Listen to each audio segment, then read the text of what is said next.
राष्ट्रवादी शरद पवार पक्षाची तिसरी यादी जाहीर। तिसऱ्या यादीत 22 उमेदवारांची घोषणा। बीडमधून संदीप क्षीरसागर, उल्हासनगरातून ओमी कलानी यांना उमेदवारी। धाराशिवच्या परंडा मतदारसंघात ठाकरेंची शिवसेना आणि शरद पवारांच्या पक्षाकडून उमेदवारांची घोषणा। ठाकरे पक्षाकडून रणजित पाटील तर शरद पवार पक्षाकडून राहुल मोटेंच्या नावाची घोषणा। त्यामुळे मवियामध्ये नवा पेच। परंड्यामधून ठाकरे पक्षाचे रणजित पाटील निवडणूक लढण्यावर ठाम। आपल्याकडे एबी फॉर्म, आपण निवडणूक लढणारच, रणजित पाटलांची भूमिका। शरद पवार पक्षाने उमेदवार दिल्यानंतर माझाला रणजित पाटील यांची प्रतिक्रिया।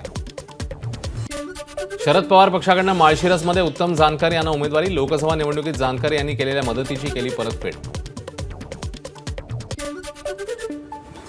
मातोश्रीवर उद्धव ठाकरेंसोबत विदर्भ आणि मुंबई संदर्भातल्या तिढा असलेल्या जागांवर काँग्रेसचे बाळासाहेब थोरात यांची चर्चा। जागांची अदलाबदल होऊ शकते का, याबाबत बैठकीमध्ये चर्चा। माहीमचे मनसे उमेदवार अमित ठाकरेंना महायुतीने समर्थन द्यायला हवं, आशिष शेलारांचं वक्तव्य। सदा सरवणकरांना विरोध नाही, पण महायुती म्हणून आपल्याच घरचा मुलगा निवडून आणू, शेलार यांचं आवाहन। मनसेच्या बिनशर्त पाठिंब्याची परतफेड करण्यासाठी भाजपचे प्रयत्न। माहीम पाठोपाठ शिवडीतही महायुती मनसेला पाठिंबा देणार। अमित ठाकरेंसोबत बाळा नांदगावकरांचा विधानसभेचा मार्ग मोकळा होण्याची चिन्ह, सूत्रांची माहिती। राज ठाकरे आणि आमचे संबंध चांगले, मात्र ही राजकीय लढाई। अमित ठाकरेंविरोधात महायुतीने उमेदवार दिला, त्यावर बावनकुळेंची प्रतिक्रिया।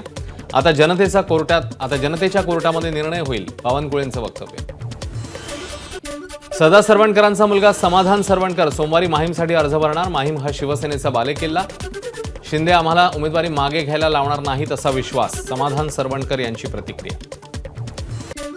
माहीममधून सदा सरवणकर आणि अमित ठाकरे दोघेही 28 तारखेला उमेदवारी अर्ज भरणार। दोघांमध्ये चुरशीची लढत पाहायला मिळणार।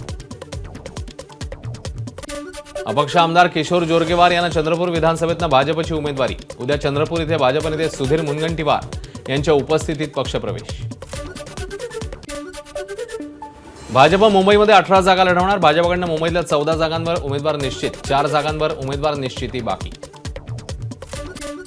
ठाकरे पक्षाची 3 उमेदवारांची तिसरी यादी जाहीर। वर्सोव्यातनं हरून खान, घाटकोपर पश्चिम मधून संजय भालेराव तर विलेपार्ल्यातनं संदीप नाईक यांना उमेदवारी। महाविकास आघाडीमध्ये मलबार हिलची जागा ठाकरेंच्या पक्षाकडे। भैरूलाल चौधरी जैन यांना उमेदवारी। भाजपकडून मलबार हिलमधून मंगल प्रभात लोढा मैदानात। मुख्यमंत्र्यांच्या विरोधात मनसे उमेदवार देणार नाही। कोपरी पाचपाखाडी मतदारसंघात अभिजित पानसेंना उमेदवारी निश्चित झाली होती, मात्र मुख्यमंत्र्यांसोबतच्या मैत्रीपूर्ण संबंधांमुळे निर्णय। राजरत्न आंबेडकर मनोज जरांगेंच्या मदतीने उतरणार विधानसभा निवडणुकीच्या मैदानात। राज्यातील 29 राखीव जागा लढवण्याबाबत केली जरांगे यांच्याशी चर्चा। प्रकाश आंबेडकर यांच्या विरोधात पुतण्या उभा ठाकणार। काँग्रेस आणि ठाकरेंच्या शिवसेनेची यवतमाळच्या दारव्हा मतदारसंघाची अदलाबदल। दारव्हा मतदारसंघाची जागा ठाकरेंच्या शिवसेनेने काँग्रेससाठी सोडली। काँग्रेसकडून माणिकराव ठाकरे मैदानात उतरणार, सूत्रांची माहिती।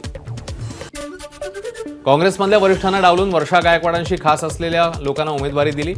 धारावीमध्ये जे पक्षाचे सदस्य नाहीत अशा ज्योती गायकवाड यांना फक्त वर्षा गायकवाड यांची बहीण म्हणून उमेदवारी दिली। काँग्रेसचे अमित शेट्टी यांचा आरोप। क्रांतिकारी शेतकरी संघटनेची एकला चलोरेची भूमिका। रविकांत तुपकर महाविकास आघाडीसोबत निवडणूक लढवणार नाहीत।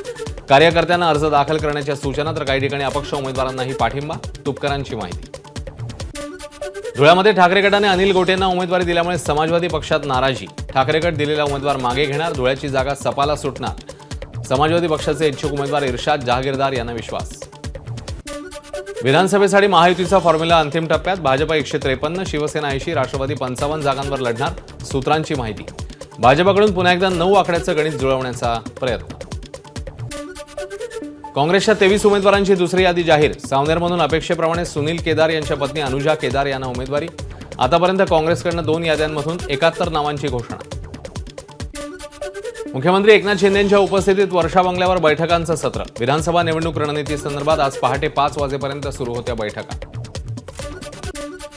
शिवसेनेच्या मुंबईतल्या नेत्यांची आज महत्त्वाची बैठक। मुंबईतल्या जागांची रणनीती ठरवली जाणार। खासदार श्रीकांत शिंदे घेणार मुंबईतल्या मतदारसंघांचा आढावा। नाशिकच्या देवळाली मतदारसंघांना उमेदवारी मिळाल्यावर योगेश घोलप यांचं जंगी स्वागत। माजी मंत्री आणि वडील बबनराव घोलप यांना पाहताच योगेश घोलप यांना अश्रू अनावर।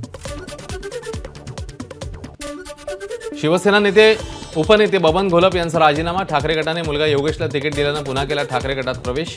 मिलिंद नार्वेकर यांच्यावर टीका करत ठाकरे गटाला दिली होती सोडचिठ्ठी।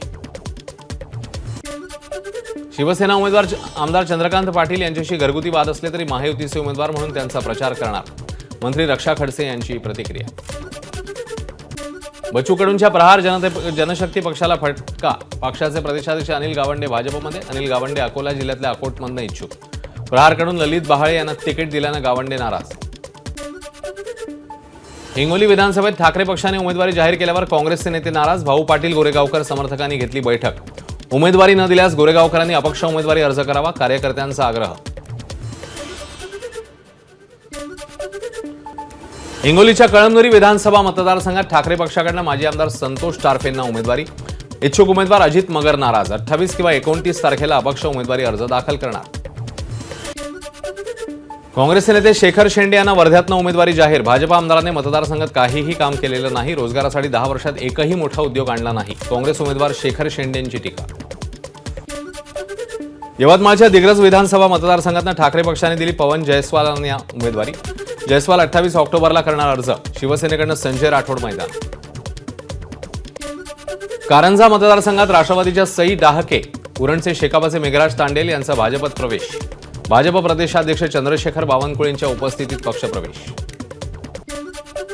काँग्रेसने अकोटमधून दिली महेश गणगणेंना उमेदवारी. महेश गणगणे माजी राज्यमंत्री सुधाकरराव गणगणे यांचे सुपुत्र.